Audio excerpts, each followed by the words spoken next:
តិចធ្លាក់លើផ្លូវស្ងាត់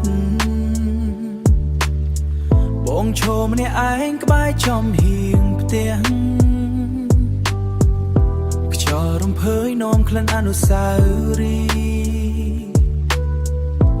នឹកដល់ស្នេហ៍ដែលធ្លាប់គៀកកើយ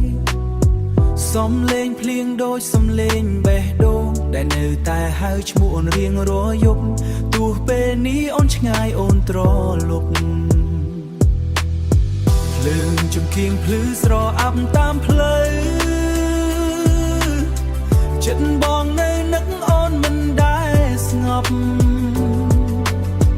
រាល់ដំណក់ភ្លៀងធ្លាក់ពីលើមេដូចទឹកភ្នែកបងរងចាំស្នេហ៍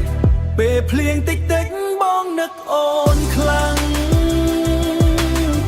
អង្គុយម្នាក់ឯងក្រោមមេឃស្រអាប់ចាំថ្ងៃអូនវិលមកក្បែរបងឲ្យបេះដូងឈប់ឈឺឈប់យំទោះរដូវភ្លៀងកន្លងប៉ុន្មានដងចិត្តបងនៅតែមានតែអូនបើអូនបានឮសំឡេងបេះដូងសូមវិលមកឲ្យបងបានជួបម្ដងកៅអីចាំងនៅមាត់បងអួចនោះនៅចាំអូនដូចបងរាល់ថ្ងៃអនុស្សាវរីយ៍មិនដែលរសាត់នៅក្នុងចិត្តបងមិនបាត់ទៅណាយប់ស្ងាត់ស្ងាត់នឹងភ្លៀងរំភើយ